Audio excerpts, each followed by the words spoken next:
ஓம் சரவண பவ. என் தங்க பிள்ளையே, நான் உனக்கு பலமுறை எச்சரிக்கை செய்த விஷயத்தையே திரும்பவும் ஞாபகப்படுத்துகிறேன்.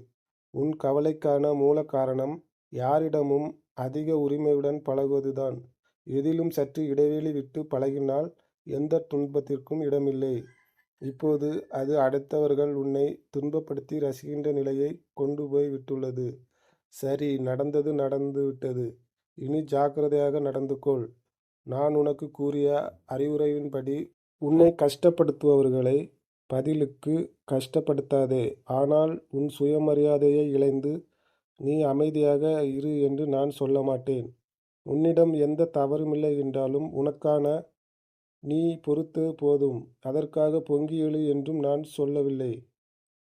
துஷ்டர்களைக் கண்டால் தூர விலகு என்ற பழமொழியை கேள்விப்பட்டிருப்பாயே. இப்போது அதையே செய்.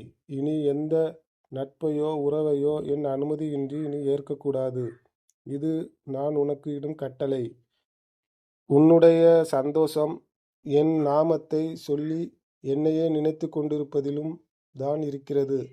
அதற்கு தடையாக இருப்பவர்களை உதறிவிட்டு நீ என்னை நோக்கிய பாதையில் பயணம் செய்.